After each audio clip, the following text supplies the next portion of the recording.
This is the Spartan Body Mind Podcast. I'm your host, Seth Winterhalter. Today, we are continuing our series on how to create a program to have success. And New Year's resolutions are coming up. The idea is many people trying to get fit, trying to lose weight, trying to be more active. And so how do you create a program? And I want to invite you, this is what we're doing with the Spartan program. If you're interested in a program that's already designed to get you the results that you want when it comes to becoming physically fit, but not only physically fit, but mentally fit. And that is the reason most people aren't physically fit, is because something's going on in their mind, right? There's a lack of discipline, a lack of building habits, healthy habits. There's a lack of consistency. There's a lack of self-belief, of limiting beliefs, false beliefs, all kinds of things are going on in your mind. And so the Spartan program, the unique thing about this that's different than other kind of fitness programs is we are tackling your mindset along with your activity and your nutrition and your recovery, how you sleep, how you rest. And so I want to encourage you, I want you to check it out. Go to thespartanprogram.com, read about the details, and then set up a phone call for us to talk with you. Because we're not just allowing anyone in the program either. And that's not because we're trying to be mean about it. It's because we want to work with specific people that we think we can get amazing results with. And so this is a results-oriented program. We care deeply about results. We care. Our big thing is we don't want people to go through it and go, oh, that wasn't really for me. Like that would be a lose-lose on both of our accounts. We want people to go through the program and go, man, that was exactly what I needed. And not only after 90 days, am I feeling more physically fit? Am I feeling it? Am I believing it? Am I thinking it? I am now. My mindset is so radically transformed that I am ready to tackle all these other facets and components of my life. So if you're interested in that, thespartanprogram.com, check it out. So we're going to continue talking about how do you create a program yourself. And the three components that we're talking about this week are you need a plan, you need a path, and you need a people. The last podcast, you can go back and check it out, was about the plan. The three components of a plan needs to be written down. It needs to be all-encompassing. It needs to have measurements so you can track data. Today, we're going to talk about the path. What is the difference between a plan and a path? And so the path is what we're going to talk about today. There's three things I want to specifically dive into when you're thinking about creating a path. Three things. The path, number one, is the goal. Now, this was also number one, or it was part of number one of the plan, right? I said number one in the plan is that things need to be written down. When you create a plan, it needs to be written down. The first thing that needs to be written down is the goal. Now, that also is the first thing that needs to be considered when you think about a path. When I'm thinking about where I want to go, I need to think, well, where am I going? What's the destination? What is the end result that I'm aiming for? So what's that goal? So for us, we're talking about Spartan Body and Mind and Spartan Body and Mind. Obviously, if you're listening to this, you're probably interested in physical fitness, maybe losing fat, gaining muscle, building habits, right? All those can be your overarching goals. You may say, I've got 20 pounds of fat to lose, not 20 pounds of weight, 20 pounds of fat to lose. And I want to also build 5 pounds of muscle. Man, that'd be a really good goal. Maybe you're really skinny and you go, I just have not been able to gain weight. I'm tired of being scrawny. I want to be fit. So you say, I want to gain 5-10 pounds of muscle. Good goal. Let's get after it. Maybe you're someone people would look at you and go, yeah, they look fit. And you're kind of like, yeah, I could tighten up a little bit, but I just want to build better habits because even though I'm not overweight and out of shape or underweight and I need to gain, I just don't feel like I have really any good habits when it comes to how I eat and how I'm active. And I know, right, maybe you're in your 30s, maybe you're heading towards 40 and you go, I know that's going to catch up to me because guess what? It does. Some people, as they're younger, have really good metabolism. They think because they look okay that they're not really going to face any of the health things that come along with life. But what's interesting is I know some people that looked really in shape who ate poor, didn't really exercise, and they had crazy health issues. And you would have looked at them and go, man, how did they have a health issue? And it's because they didn't really take care of their body. Somehow their body had an external appearance that it was okay, but internally chaos was happening. So whatever your goal is, I want you to think about that. You need to really think about, what is my goal? The more you can paint the image of that goal and how it, you have to be careful when you talk about specifics in a goal, because the specifics can lead you towards things that are unimportant.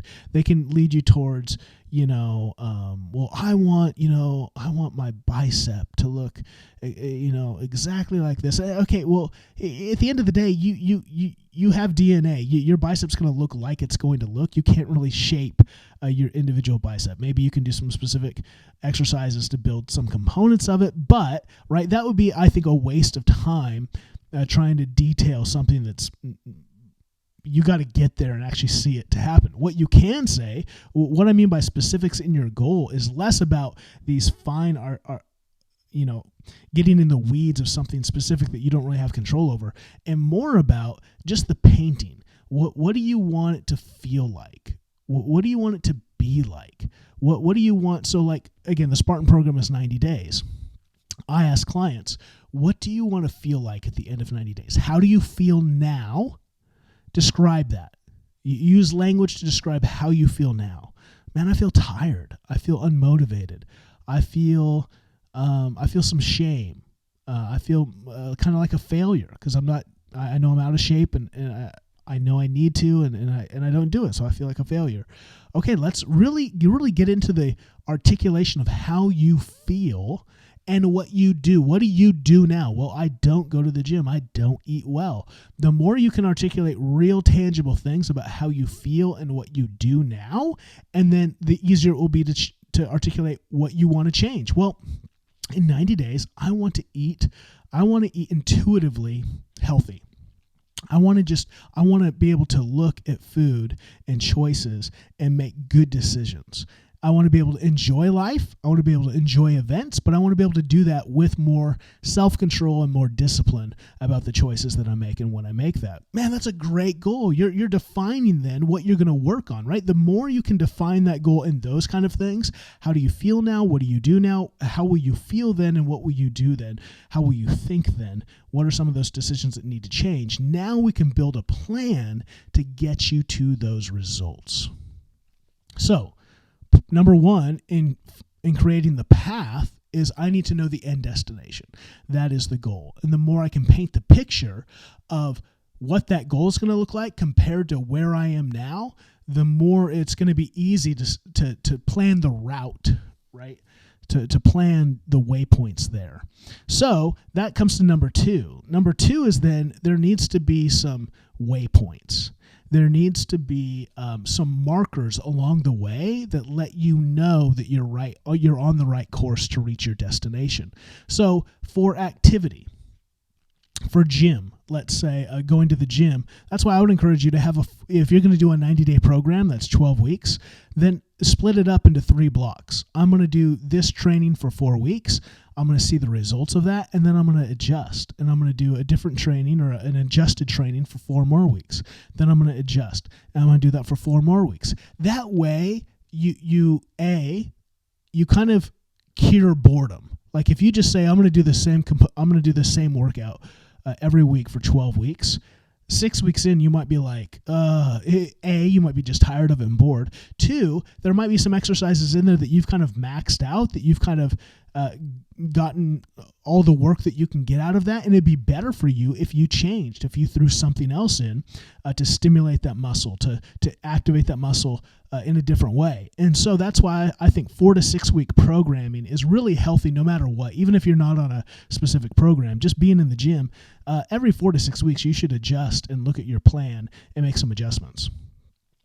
Maybe you do push-pull legs, right? Maybe you do, maybe if in 12 weeks you're gonna do a high reps program for 4 weeks, then you're gonna do a medium rep program. So, you're gonna do 3 reps and 3 sets, 8 repetitions, and then maybe I would start it this way, but maybe you're going to lift heavy for the first 4 weeks. You're going to do, right, three sets of 3 reps, right? There's all kinds of things you can do to have different programming. And if you're interested in that, go to the Facebook group. We've got lots of chats going on about that stuff, Spartan Body Mind. Okay, so in the path, where are you going? where's the goal? Number 2, what are the waypoints along the way, right? So for the gym, I need to every 4 weeks, I need to have an assessment of what I've been up to in the gym and what needs to change in light of my workouts, in light of my strategy. I would say for diet, that's really every week to 2 weeks. Every 2 weeks, you should look and go, especially if you're trying to lose weight. I wouldn't do it every week because it might not be enough time.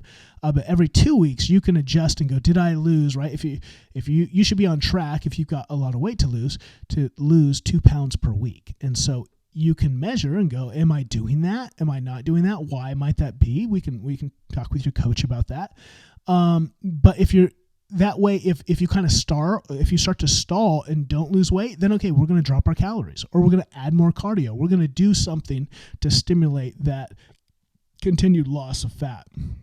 You can't do that if you're not tracking, if you're not tracking, and B, kind of having some waypoints along the way to measure. So how do you create a path? You create a goal, you create some waypoints along the way. And then number 3, you adjust. You need the goal. Where are we going in the destination? What are the waypoint? What are the markers along the way? And then, am I adjusting to reach the goal? And you need to adjust. You want to adjust first and foremost to reach the goal, which means, again, I just said with the workout, you want to be able to go, I'm going to adjust. I'm going to take out some exercises. I'm going to add in some exercises probably once every 4 weeks. But here's the other thing. What happens if you get injured, right? So for me right now, I'm my arm is getting better. I just have this weak elbow for some reason. My elbows get a little jacked up just from probably lifting heavy, and so I got to take some time off that, right? So right now I'm babying it. I'm trying to get that healthy again. So in January I can go full out again. My knee is all of a sudden bothering me, so I'm trying to be being really mindful about specific exercises I choose and the weight that I do it on. This is horrible for me because I just always want to lift heavy, and so I'm always fighting against it. And so you need to adjust, right? You need to be able to be flexible to adjust as you go, because the programming, right? You have the goal, and then you have the waypoints along the way. Those are more like program adjustments. You're going to adjust. But number 3 is you've got to be able to adjust according to the realities that happen. And you got to be okay with that. That's called life. And that shouldn't bum you out. That should remind you that life is an experience. It's a journey. And right, if think about the great movies that you love. If the character, right, think about Braveheart. This one just popped in my mind, right? The beginning, they kill his wife, and then if he just plans the battles and goes to war and conquers the bad guys, well, the movie's over. And maybe it was good, maybe it was kind of like, okay, well, it just kind of played out. Instead, there's the betrayal, right? Robert the Bruce and what happens there. And so there's this like dramatic point that Wallace has to adjust to, and that creates drama and intrigue and more tension and more emotional, like, whoa, what are we going to do? And so when things happen along the path, instead of being down about them and being frustrated by them, instead be like, this is where I get to become the hero, right? If the hero never encounters, that's the word, if the hero never encounters problems, then is he really becoming a hero? If everything is easy for him, does he really become the hero along the path? No, the path is what makes the hero the hero. A hero has a goal, right? Luke Skywalker wants to become a Jedi like his father, but he doesn't know the Death Star's there. He doesn't know the end goal is for him to blow up the Death Star. No, the end goal is for him to become a Jedi, but he doesn't become a Jedi at the end of the first Star Wars movie. He's got to walk the path, and part of that path is he's got to figure it out. He knows the goal. He's got Obi-Wan. He's going to do some training, but he doesn't know that he's going to fly an X-Wing. He doesn't know that he's going to blow up the Death Star, and that's part of the journey. And for you, having a program is a part of the journey. So in that 90-day program, you might not accomplish all that you want to do, but you will if you embrace the reality that program is a part of a journey. And if you won't get discouraged when you face realities that come against you. Instead, if you go, this is what I was waiting for, this is a part of the journey, you will be in a better mindset than to actually accomplish the goal that you want to do. This is why I think it's important. A lot of people, when they think about programming, will create the plan, but they don't think about this other component called the path. They just create a plan, and that once the plan goes sideways, they bail. Think about New Year's resolutions. Think about how many people will create a New Year's resolution. We'll sit down and go, this year I'm going to X. And they'll maybe create a plan. Think about gyms. Gyms are packed in January because people had a plan. I'm going to go buy a gym membership and I'm going to go to the gym. Now, that's not a very good plan, but at least it's something. They did something. But here's the problem. They did not consider the path. They did not consider what happens when you injure yourself, what happens when you get tired, what happens when you go to a party 2 weeks after you started your gym membership and were faithful to the gym for 10 consecutive times to the gym, and then you went to that party and you didn't go the next day, and then you were still tired and you go the next day, and now you're on the third day of being away from the gym, and you're frustrated and you're tired and it's too much work, and all of a sudden you need to consider the path. All of a sudden the goal's out the door, you're a failure, and now you're on a different path. The path that you've always been on, the path of failing, the path of not getting to the destination you wanted to, because you didn't consider that you had to walk the path. You had a plan, but the plan never actually, it never walked on the path. And so anyway, I want to encourage you, think about the plan, and then second, think about the path. What's the goal? How am I going to break that goal into the chunks so that I see the waypoints along the way? So I have check-ins to make sure that I'm still on the path, make sure that I adjust the way I walk the path to make sure I get to the end of the goal. And then number 3, make sure that I adjust, make sure that I'm adjusting and doing the work in my mind to make sure that, hey, if things are going to come up, I'm already preparing myself for things to come against me on the path, because that's part of a journey, right? I'm going to have encouragements. I'm going to have setbacks.